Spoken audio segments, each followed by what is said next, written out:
बिस्मिल्लाहिर्रहमानिर्रहीम। अस्सलाम वालेकुम नादरीन, आप यूट्यूब चैनल देख रहे हैं। मैं इमरान खान हूं। एक के बाद एक चीज हुकूमत के गले पड़ रही है और वजह सिर्फ इमरान खान।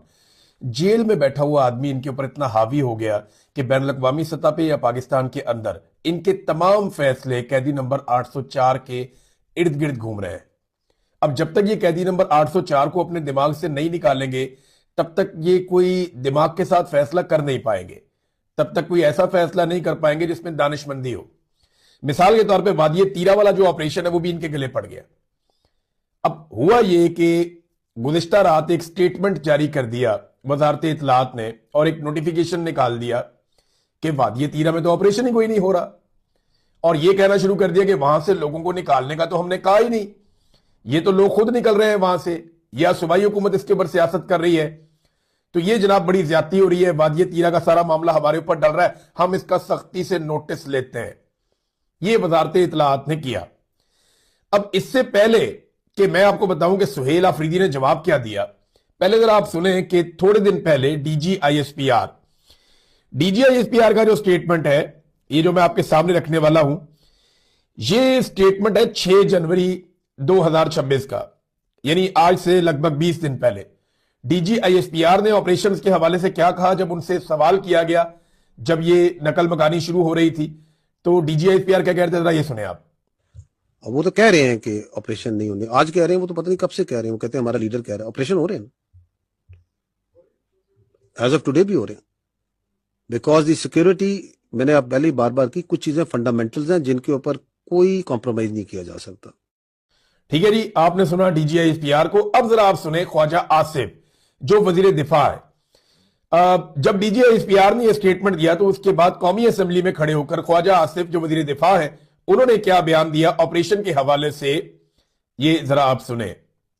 हम कर रहे हैं ऑपरेशन, बिल्कुल हम कर रहे हैं और करेंगे इंशाअल्लाह ताला, बिल्कुल करेंगे इंशाअल्लाह ताला। हम ऑपरेशन कर रहे हैं। आपके पास इख्तियारात हैं, आप इख्तियारात का इस्तेमाल नहीं कर रहे। मुल्क और कौम के लिए अपने इख्तियारात का इस्तेमाल नहीं कर रहे, अपने मफादात के लिए अपने इख्तियारात का इस्तेमाल कर रहे हैं आप जी। इसमें इकबाल आफरीदी ने बात करने की कोशिश की, जो मेंबर कौमी असेंबली है तीरा के इलाके से। जब उन्होंने ये बात करने की कोशिश की तो उन्हें रोक दिया गया, उन्हें बात नहीं करने दी गई, बल्कि फिजिकली रोका गया। हालांकि कौमी असेंबली में ऐसा होता नहीं है, लेकिन उन्हें रोका गया। और ख्वाजा आसिफ ने कहा जी हम कर रहे हैं ऑपरेशन, बिल्कुल कर रहे हैं। ये नकल मकानी इसको सारे ओन कर रहे थे और ये काफी दिन से हो रही थी। मैंने आपको कल बताया कि एक्चुअली वफाकी हुकूमत ने और इदारों ने मनसूबाबंदी की थी कि इस नकल मकानी के जरिए से पाकिस्तान तहरीक इंसाफ को बदनाम किया जाएगा और यह प्रोपेगेंडा किया जाएगा कि यह ऑपरेशन तो सुहेल आफरीदी करवा रहा है। लेकिन यह प्रोपेगेंडा बिका ही नहीं, यह सौदा ही नहीं बिका। हालांकि अली अमीन गंडापुर साहब से ताल्लुक रखने वाले कुछ लोग वो बार बार यह कोशिश भी करते रहे कि सुहेल आफरीदी के गले में यह ऑपरेशन फिट कर दें। अली अमीन गंडापुर से जुड़े कुछ सोशल मीडिया के अकाउंट्स भी ये काम करते रहे। लेकिन एक आदमी को वजारत आला से आप हटाएं तो उसको तकलीफ तो होती है। ऐसा नहीं है वो आदमी कोई पत्थर का बना हुआ या लोहे का बना हुआ आदमी तो नहीं है, एक आम इंसान है। तो जब आप उसको वजारत आला से उठाएं और इस तरह उसको छोड़नी पड़ जाए तो फिर उसके लोगों को तकलीफ तो होती है। तो वो रिएक्शन भी नजर आता है। तो अब सुहेल आफरीदी ने फाइनली इसका जवाब दिया। एक तो मैंने आपके सामने साबित कर दिया कि ऑपरेशन हो रहे हैं, डीजीआईएसपीआर भी कह रहा है, वजीर दिफा भी कह रहा है, इन दोनों ने कह दिया कि ये ऑपरेशन हो रहे हैं। अब आ जाए इस बात के ऊपर कि सुहेल आफरीदी ने इसका क्या जवाब दिया। सुहेल आफरीदी ने बताया कि वादिये तीरा से लोग क्यों निकल रहे हैं, क्या वो नवाज शरीफ के पोते की शादी में जा रहे हैं। मैं भी कल ये पूछ रहा था कि क्या कोई लोग पिकनिक पे निकल रहे हैं, क्या वजह क्या है, कौन अपने घर छोड़ के जाता है। तो उन्होंने फिर सारी वजह बताई और ये बताया कि ये लोग क्यों निकले और किसने इनको निकाला। सुहेल आफरीदी ने कहा कि कोर कमांडर पेशावर और आईजीएफसी, इन्होंने लोगों को वादिये तीरा छोड़ने पर मजबूर किया और यह तारीख की एक बहुत बड़ी नकल मकानी तीरा के इलाके से हो रही है। और इस मकसद के लिए कि लोगों को उनके इलाके से निकाला जाए, इन्होंने 24 रुकनी एक कमेटी बनाई थी और इसकी सरबराही यही लोग कर रहे थे। अपनी सरबराही में इन्होंने कमेटी बनाई हुई थी और कमेटी को भी डराया धमकाया गया और फिर अवाम को मजबूर किया गया कि वो अपने इलाके छोड़कर वहां से बाहर निकल जाए। इससे पहले आपको याद होगा चंद दिन पहले तलाल चौधरी जो वजीर मुमलिकत है, उसने भी ये कहा था कि हम तो सुहेल आफरीदी के ताउन से ऑपरेशन कर रहे हैं। तो ये सारे लोग कहते रहे कि हम ऑपरेशन कर रहे हैं और अब ये भाग रहे हैं कि जनाब ऐसी बात नहीं है, हम कोई इनकला नहीं कर रहे और हम कोई ऑपरेशन नहीं करवा रहे। सुहेल अफरीदी ने मजीद भी कोई चीजें बताई। देखिए, ऑपरेशन के जरिए से पाकिस्तान तरीके इंसाफ को टारगेट करना, ये बात तो बहुत पुरानी है, शामदाना गुलजार बता चुकी है। बल्कि आज मैं देख रहा था, इकबाल अफरीदी है, शामदाना गुलजार हैं, अब्दुल गनी अफरीदी हैं, शहरयार अफरीदी हैं, ये लोग दोबारा वादिया तीरा के मुतासरीन के बीच में गए, उनके साथ बातचीत कर रहे हैं, उनसे मुलाकात कर रहे हैं और उनके दुखों का मुदावा करने की कोशिश कर रहे हैं। तो हुकूमत ने सोचा था कि हम जनाब काया पलट देंगे और ये बहुत बदनाम हो जाएंगे खैबर पख्तूनख्वा में, उल्टा उन्हें फायदा हो गया पीटीआई को। लोग बेवकूफ नहीं है ना, जिसके हाथ में मोबाइल है उसको सारी कहानी का पता है, वो हमें भी सुनता है, वो डीजीआई एसपीआर को भी सुनता है और लोगों को इतना शऊर है कि वो सच और झूठ का खोज खुद ही लगा लेते हैं, सुनने के बाद उन्हें पता चल जाता है। अब जनाब सुहेल अफरीदी ने बताया कि ये 3 मंसूबों पे काम कर रहे हैं और मेरे खिलाफ 3 मंसूबे बनाए गए। सबसे पहले उन्होंने कहा डीजीआई एसपीआर ने प्रेस कॉन्फ्रेंस की और उसमें एक मुंतखब वजीर आला की वीडियो वो चलाता है तो उसे शर्म आनी चाहिए। एक तो डीजीआई एसपीआर को शर्म दिलाई, दूसरा उन्होंने कहा जी इन्होंने 3 ऑप्शंस के ऊपर काम किया। नंबर 1, ये किसी तरह खैबर पख्तूनख्वा में गवर्नर राज लगा दे, अगर उसमें कामयाब ना हो तो मुझे नाअहल करके यहां पे रजीम तब्दील करवा दे। देखिए, पहले गवर्नर राज की बहुत बात हुई, गवर्नर्स के इंटरव्यू भी होते रहे, इधर उधर भाग दौड़ भी होती रही, बड़ी कोशिशें होती रही, लेकिन पता चला कि गवर्नर राज लगा तो टिकेगा ही नहीं, आईन में भी गुंजाइश नहीं है। और दूसरा, उसके लिए जिस तरह की आईनी तब्दीली करनी है वो कोई और पार्टी मान भी नहीं रही थी कि कल को हमारी हुकूमतें भी गिरेंगी। लिहाजा 3 ऑप्शन, पहले गवर्नर राज था, उसमें कामयाब नहीं हुए तो अब नाअहल कर दे और रजीम तब्दील कर दे। सुहेल अफरीदी को, अब यहां से मैं आपको एक खबर भी दे देता हूं, आगे सुहेल अफरीदी का बाकी बयान मैं आपको बाद में बताता हूं। सुहेल अफरीदी को नाअहल करने के लिए इलेक्शन कमीशन ऑफ पाकिस्तान में गेम पड़ चुकी है और बहुत मुमकिन है कि आने वाले दिनों में सुहेल अफरीदी को नाअहल कर दिया जाए। इसके लिए बाकायदा प्लानिंग की गई है और प्लानिंग करके इलेक्शन कमीशन ऑफ पाकिस्तान को दे भी दी गई है और पूरी मनसूबाबंदी है कि किस तरीके से सुहेल अफरीदी को नाअहल करना है। यह पाकिस्तान की तारीख का एक नया वाकया हो जाएगा कि एक वजीर आला को नाअहल कर दिया गया और उसकी हुकूमत को गिरा दिया गया और वो भी इलेक्शन कमीशन ऑफ पाकिस्तान के जरिए से। तो चले ये भी करके देख ले, एस्टेब्लिशमेंट ने इतने तजुर्बे किए मुल्क का बेड़ा गर्क करने में, एक और बेड़ा गर्क करके देख ले एस्टेब्लिशमेंट पाकिस्तान का। इस घूंट को भी पी लेगी कौम, लेकिन ये सारा जहर कौम वापस इनको पिलाएगी। ये वक्त आएगा इनको ये हाथों से लगाई हुई गिरे इनको दांतों से खोलनी पड़ेगी, इनकी ऐसी की तैसी फेर देगी पाकिस्तानी कौम। मैं जानता हूं पाकिस्तानी कौम को ताखीर जरूर हो सकती है, देर जरूर हो सकती है, लेकिन वो इनकी गुलामी के ऊपर कभी भी सर नीचे नहीं रखेंगे। और जो मैं बार बार कहता हूं ना तंजन के अपने बच्चों को अच्छा गुलाम बनाए, मुझे पता है ये तीर कहां पे जाके लगता है। ये जो नाअहल करने का मामला है इसके ऊपर काम चल रहा है और इसमें कामयाबी का इम्कान भी जनाब उन्होंने कहा जी बहुत ज्यादा है जी, हम करवा लेंगे नाअहल, प्लानिंग तो कर ली गई है। अब इस वक्त जो है वो खैबर पख्तूनख्वा में पाकिस्तान तरीके इंसाफ के 3-4 लोग वो पर तोड़ रहे हैं कि वो वजीर आला बन जाए। उनमें से कुछ तो इस वक्त वजीर आला के बहुत करीब भी है बंदा, अली अमीन गंडापुर को उम्मीद है कि दोबारा फिर उन्हें वजीर आला बनने का मौका मिल जाए। 1-2 लोग तो अपनी सीवियां लेके भी फिरते हैं और इस्लामाबाद में अपनी सीवी के साथ पाए भी गए हैं। यानी उन्होंने बड़ेगर को पैगाम भी भेजा है कि जनाब सुहेल अफरीदी बहुत सख्त आदमी है, अगर बाद में कुछ हो तो हम अगर थोड़ा सा सख्त बोलेंगे, थोड़ी सख्त बातें करेंगे, आपको वो बातें नागवार गुजरेंगी, बर्दाश्त करें, हो सकता है कि हम वजीर आला बन जाए। इस तरह के लोग भी फिरते हैं मार्केट में। बहरहाल अभी तो फिलहाल सुहेल अफरीदी वजीर आला है और यूथ उसके साथ खड़ी हुई है।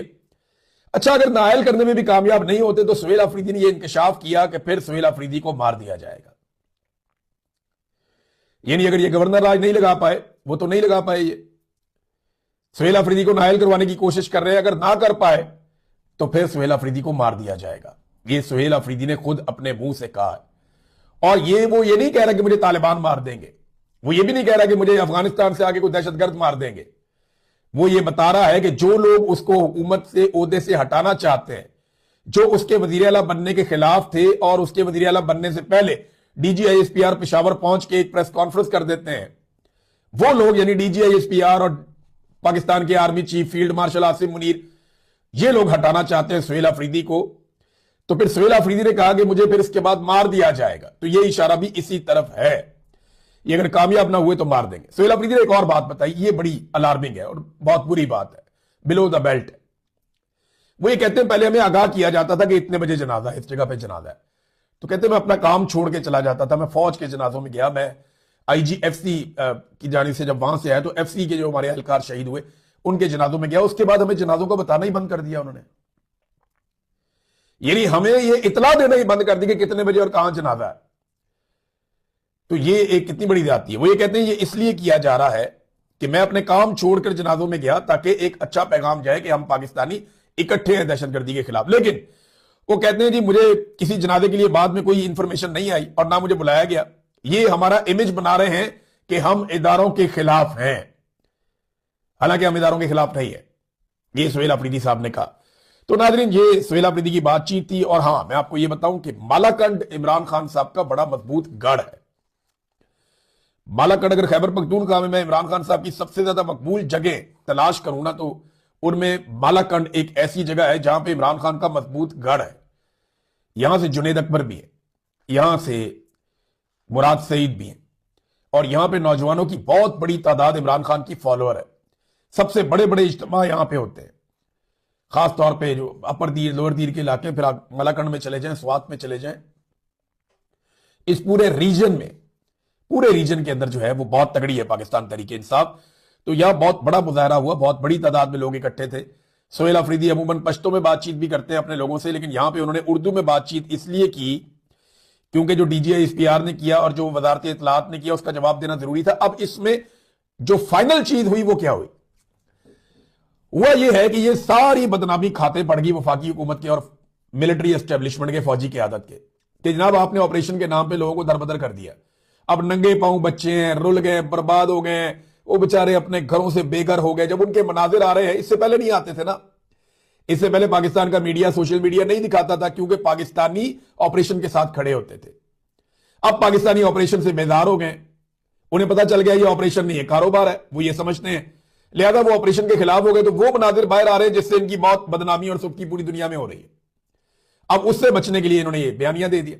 तो सुहेल अफरीदी ने कहा जी ठीक है, एतवार वाले दिन मैं अपने लोगों के पास जाऊंगा, हम अफरीदी कबाइल का जरगा बुलाएंगे और उस जरगे में हम लोगों से पूछेंगे कि तुम अपने घर खुद छोड़कर आए या तुम्हें वहां से निकाला गया, और अगर वफाकी हुकूमत ने यह नोटिफिकेशन वापस ना लिया और यह इल्जाम तराशी बंद करके माफी ना मांगी तो फिर मैं अपने लोगों को खुद साथ लेकर वादी तीरा उनके घरों को वापस जाऊंगा। ये तो बड़ी अच्छी बात है। हुकूमत जो है वो ये कह दे कि जनाब हम तो नकल मकानी नहीं चाहते, तो फिर सुहेल अफरीदी एतवार को जरगा करे और मंगल बुध को ले सारे के सारे वादी तीरा के मुतासरीन को और सरकारी खर्चे पे उनके लिए रस्ते खुला के मामला सीधे करके उनको उनके घरों के अंदर वापस इज्जत के साथ छोड़ कर आए और उनके नुकसान का अजाला भी किया जाए। ये तो फिर बहुत अच्छी बात है वादी तीरा के लोगों के लिए, बेचारे कितना अरसा दरबदर रहेंगे। नाज़रीन एक डेवलपमेंट यहां पे बरतानिया में भी है, मैं चाहता हूं मैं आपको बताऊं। शहजाद अकबर साहब और मेजर रिटायर आदिल राजा, इनके घरों के ऊपर जो हमले हुए, इसमें शहजाद अकबर साहब जख्मी भी हुए। एक दफा एक शख्स उनके साथ आके दू बदू लड़ पड़ा। शहजाद अकबर साहब की हिम्मत है कि वो सरवाइव किए इस हमले में।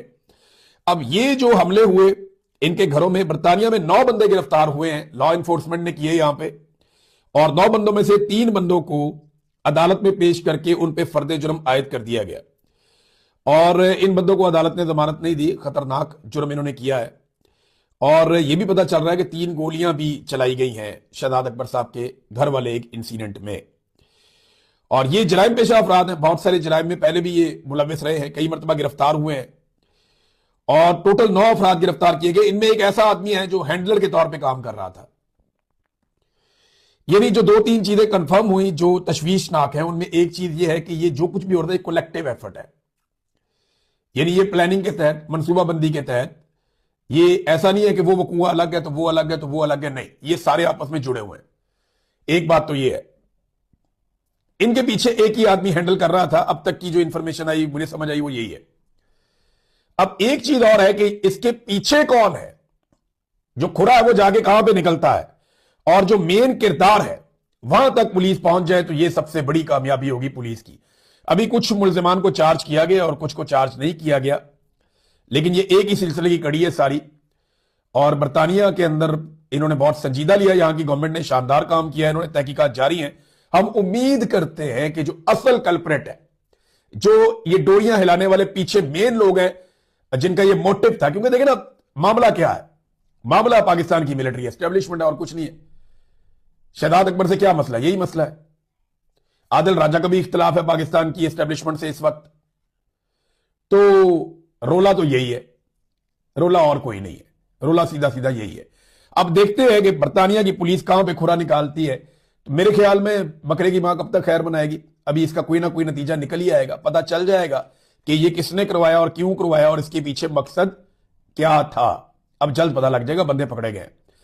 नाज़रीन, बोर्ड ऑफ पीस वाला काम जो हो गया ना पाकिस्तान से, ये गले की हड्डी बन गया, क्योंकि बाकी ममालिक ने इसको जिस तरीके से किया वो दिखाई दिया कि बादल ने खास्ता उन्होंने किया, यानी मजबूरन किया। ऐसा लगा कि ठीक है ये भी करके देख लेते हैं।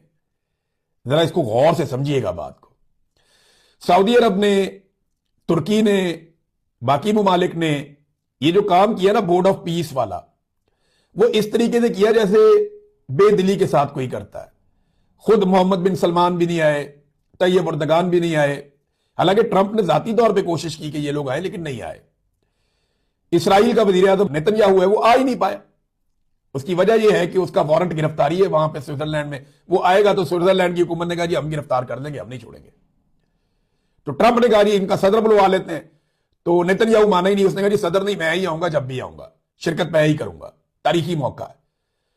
तो वो तारीखी मौके पे नहीं आ सका, वो किसी और जगह पे करवा लेंगे बाद में।